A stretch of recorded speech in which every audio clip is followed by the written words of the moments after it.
25 বছর ধরে যাকে খুঁজছে তাকে সামনে পেয়েও লিগন নিজের পরিচয় দিতে পারছে না কেন? প্যারালাল ইউনিভার্সের এই অদ্ভুত প্রেমের শুরুটা কি এভাবেই হবে? এপিসোড 3 শুরুতেই আমরা দেখি তেইল লিগনকে নিয়ে একটা ডায়মন্ডের শপে যায়। সেখানে দোকানদার ডায়মন্ড দেখে বলে, এরকম ডায়মন্ড তো এখন আর পাওয়া যায় না, এটা অনেক মূল্যবান ডায়মন্ড। এসব শুনে লিগন বলে, কি ব্যাপার প্রিন্সেস ডায়না, এবার বিশ্বাস হলো তো সেটা বিক্রি করে লিগন অনেক টাকা পায়। এরপর সব থেকে বের হয়ে তেইল তার বাকি বাটনগুলো দেখতে থাকে। লিগন বলে, এখনো তোমার বিশ্বাস হচ্ছে না? তেইল বলে, এই ডায়মন্ড তুমি কই পেয়েছো? চুরি করেনি তো?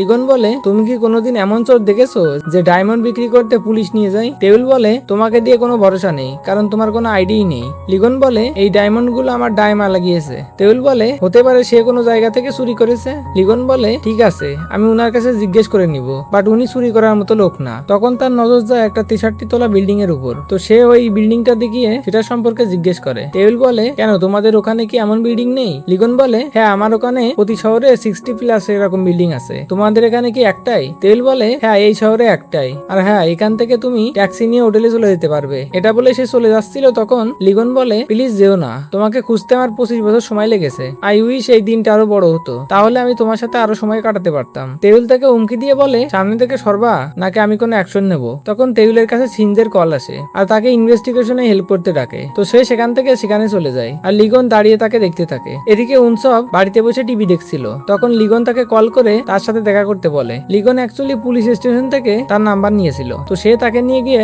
শপিং করে আনে। তো উনসব বলে, তুমি আমাকে এখানে কেন ডেকেছো? লিগন বলে, আমার তোমার সাথে কিছু কথা আছে। উনসব বলে, আমি অচেনা লোকের সাথে কোনো কথা বলি না। তখন লিগন বলে, তোমার হাতে যেগুলো আছে সব তোমার। এটা শুনে সে দৌড়ে লিগনের কাছে যেয়ে বলে, কি জানতে চাও বলো। লিগন তাকে বলে, তোমার কি ছোটবেলার কোনো ছবি আছে? তো সে তাকে তার ছোটবেলার একটা ছবি দেখায়। আর ছোটবেলায় উনসব কিংডম অফ কোরিয়ার জোয়ং এর মতো ছিল। তো লিগন কনফার্ম হয়ে যায় যে এটা জোয়ং এর ডুপ্লিকেট, আর এটা একটা প্যারালাল ওয়ার্ল্ড যেখানে কিংডম অফ কোরিয়ার সব লোকের ডুপ্লিকেট আছে। তখন উনসবের ফোনে হুমকি দেওয়া একটা মেসেজ আসে, যেটা থেকে উনসব অনেক ভয় পেয়ে যায়, কারণ তেল বাড়ি এসে দেখে লিগন তার ঘোড়া সেখানে রেখে গেছে আর একটা নোট দিয়ে গেছে যে উনসবের কাছ থেকে তোমার বাড়ির ঠিকানা পেয়েছি, কিছুদিনের জন্য আমার ঘোড়াটা দেখাশোনা করো। তখন টেবিলের ফ্রেন্ড, যার নাম হলো নারী, সে বলে, এটা তো সাধারণ ঘোড়া মনে হচ্ছে না, এর মালিক নিশ্চয়ই অনেক রিচ হবে। তো টেবিল রেগে লিগনের হোটেলে চলে আসে, বাট সে তো লিগনের নাম জানতো না। তো রিসিপশনিস্টকে তার বডি স্ট্রাকচার বলে তার রুম নাম্বার জানতে চায়, বাট স্টাফ সেটা দিতে চায় না। এজন্য সে একটা নোট লিখে বলে, এটা তার কাছে পৌঁছে দাও। তো লিগন নোট পড়ে দেখে সেখানে লেখা ছিল,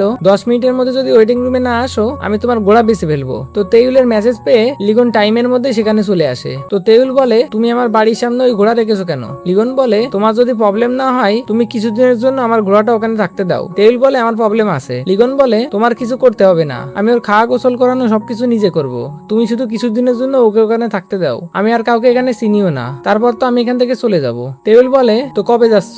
লিগন বলে, কিছুদিন পরে যাব, কারণ আমার এখানে তোমার সাথে ভালোই লাগছে। তখন টেবিল চুল বাঁধতে থাকে আর বলে, আমি তোমার ডিএনএ রিপোর্ট আসা পর্যন্ত তোমার ঘোড়া ওখানে রাখতে দিলাম। লিগন বলে, চুল বাঁধতেছো কেন? তোমাকে খোলা চুলেই বেশি ভালো লাগে। টেবিল বলে, বেশি ফ্ল্যাট করতে এসো না, তোমার ডিএনএ রিপোর্ট আসা অব্দি আমি কিন্তু ঘোড়া ওখানে রাখবো, এরপর এসে তোমার ঘোড়া নিয়ে যেও। এটা বলে সে চলে যায়। পরের দিন তেল যখন ইনভেস্টিগেশনে বিজি ছিল, তখন লিগন তাকে বারবার কল করে ডিস্টার্ব করতে থাকে, কখনো কিছু খাওয়ার কথা, কখনো এখানে এটা এমন কেন। অ্যাকচুয়ালি লিগন এখানে ঘুরে ঘুরে সবকিছু দেখছিল আর তেলকে বিরক্ত করছিল। এদিকে আমরা লিডিমকে দেখি সে রিপাবলিক অফ কোরিয়াতে আছে, আর সে একটা পাহাড়ের উপরেই থাকছিল, আর সেখানে সে অনেক লোকজন গুছিয়ে ফেলেছে। তো গত পর্বে আমরা যেটা দেখছিলাম, সে এই দুনিয়ার লিগনের মতো দেখতে চেয়েছিল, তার চাচা, বাবা এবং তাকেও মেরে ফেলেছিল, বাট সে তার যে মা ছিল তাকে বাঁচিয়ে রেখেছে, যাতে সময় মতো তাকে ব্যবহার করতে পারে। এদিকে তেল অফিস থেকে ফিরে আসে আর ঘোড়াকে একটা গাজর খাওয়ানোর চেষ্টা করে, বাট ম্যাক্সিমাস সেটা খায় না, উল্টো তাকেই ভয় দেখায়। তো সে লিগনকে কল করে জানতে পারে সে লাইব্রেরিতে আছে। তো সে সেখানে তার সাথে দেখা করতে যায় আর দেখে সেখানে উনসবও আছে।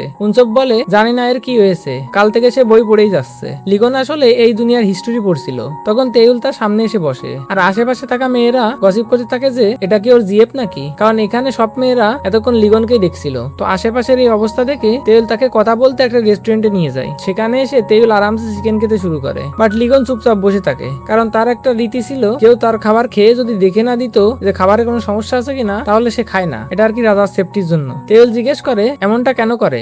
লিগন বলে, যদি খাবারে বিষ থাকে তাহলে তো আমি সেখানেই মরে যাব, তো এখন আমি যা বলতে যাচ্ছি এটা আমার শেষ কথা হতে পারে। তেউল বলে, ঠিক আছে বলো। লিগন বলে, থ্যাংক ইউ ফর এভরিথিং, আর এর জন্য যে তুমি এই দুনিয়ায় আসো। এরপর সে চিকেন টেস্ট করে দেখে, সেটা খেতে খুবই সুস্বাদু ছিল। তো সে সেটা খেতে শুরু করে। তো তেল জিজ্ঞেস করে যে তুমি লাইব্রেরিতে কি করছো? লিগন বলে, আমি তোমাদের দুনিয়ার কোরিয়ার হিস্ট্রি পড়ছিলাম, যেটা আমার দুনিয়ার হিস্ট্রি থেকে বেশ আলাদা। সে তাকে আবারও তার রাজ্যের কথা বলতে শুরু করে। বাট তেউল মনে করে এটা তার মন গড়া গল্প। সে বলে তুমি চাইলে ভালো নভেল রাইটার হতে পারো, তোমার এই গল্পটা সুন্দর। লিগন বলে তোমার একবারও আমার কথা বিশ্বাস হয় না কেন? তেউল বলে তোমার গল্পের কোনো বাস্তবিক ভিত্তি নেই, এই যে তুমি প্যারালাল ওয়ার্ল্ডের বকবক করতেছো এটা শুধু গল্পতেই ভালো লাগে, এজন্য বেশি বকবক না করে চুপচাপ খাবার খাও আর তোমার ডিএনএ রেজাল্টের অপেক্ষা করো। লিগন বলে যখন তুমি আমার কথা বিশ্বাসই করছো না তাহলে আমাকে হেল্প কেন করছো? তেউল বলে কারণ আমি একজন ভালো পুলিশ অফিসার, আমার কাজ দেশের নাগরিকের সেবা করা। লিগন বলে আর কি কোনো কারণ নেই যেটার জন্য আমি তোমার দুনিয়ায় থেকে যাব? এটা শুনে তেল কিছু বলতে পারে না। এদিকে কিংডম অফ কোরিয়াতে জয়ং লিগনকে খোঁজার সব রকম চেষ্টা করছিল। এরপর আমরা একটা রিপোর্টার সানিকে দেখি যে ওই দুনিয়ার তেউলের ফ্রেন্ড নাদিয়ার মতো দেখতে ছিল। তাকে রয়্যাল গার্ড থেকে কল করে ডাকা হয় দেখা করার জন্য। তো তার সাথে দেখা করতে জয়ং আসে আর তাকে বলে তার ক্যামেরা দেখাতে। সেদিন যে কম্পিটিশন হয়েছিল সেখানে সে অনেকগুলো ছবি এবং ভিডিও করেছিল। তো ওই ফুটেজে র্যাবিট হুডির লুনাকে খোঁজার জন্য জয়ং ওই ভিডিও দেখতে চাচ্ছিল। তো জয়ং তাকে বলে এই ভিডিও আর ফটোগুলো আমাকে মেইল করে দিও। তো জয়ং এর সাথে দেখা করতে পেরে সে তো অনেক খুশি হয় কারণ সে জয়ং এর অনেক বড় ফ্যান ছিল। এদিকে লিগন তার রুমে দেখে তার যে ডায়মন্ড বাটন ছিল সব শেষ হয়ে গেছে। তো সে তেইলের বাড়িতে আসে আর ম্যাক্সিমাসের খাওয়ার খাওয়ানো শেষে দেখে তার কাছে আর মাত্র অল্পগুলো টাকা আছে। তো সে নারীর ক্যাফে গিয়ে একটা কপি নেয় আর তেইলের জন্য অপেক্ষা করতে থাকে। তখন সেখানে সিনজে আসে তেইলের সাথে দেখা করতে। তো সে লিগনকে দেখে চিনে ফেলে যে তেইল কিছুদিন আগে তাকে অ্যারেস্ট করেছিল। তো সে তার কাছে এসে জিজ্ঞাসাবাদ করতে শুরু করে তুমি এখানে কি করছো? তো লিগন তার সাথে তার রাজার অ্যাটিটিউড নিয়ে কথা বলতে থাকে, বাট সিনজেও তার সাথে অ্যাটিটিউড নিয়ে কথা বলতে থাকে। তখন লিগন বলে তুমি যদি আমার দুনিয়ায় থাকতে তো আমার সাথে এরকম কথা বলার জন্য তোমার সার্কালাম করে দেওয়া হতো, মানে ঘাট থেকে মাথা আলাদা করে দেওয়া হতো। তো সিনজে তার একটা ছবি তুলে নেয় আর ওয়ার্নিং দেয় যে আবারও যদি তোকে আশেপাশে দেখি জেলে ভরে দেবো। এটা বলে সে যেতে থাকে আর তেলকে কল করে পাশের রেস্টুরেন্টে আসতে বলে। একটু পর তেল সেখানে এসে দেখে সেখানে লিগন দাঁড়িয়ে আছে। তেল বলে তুমি এখানে কি করছো? লিগন বলে আমি তো তোমার জন্য ওয়েট করছিলাম, চলো একসাথে যাই, তুমি তো খেতে যাচ্ছ।